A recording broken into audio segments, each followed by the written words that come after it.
una na. Parang oras. Eh, sa likod.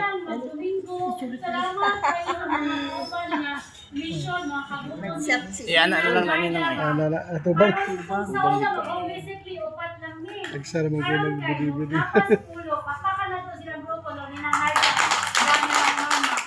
Salamat kaayo sa nakaadto dito sa ilahang ninang Marga. Ni ana dai niya. In particular sa Sanctified Mercy, madala man nato ang pamilya tanan. So, tiyala ko niyo. Active mo tanan sa katanan. So, madala nato i-ayon jud sa ato ang kaliyakan sa Divine Mercy. Medyo ko karon ang pag-ampo, pero lahi-lahi ang pag-ampo. Ang karon, nagpadayon sa pag-ampo para sa atong pamilya o sa tigong kalibutan.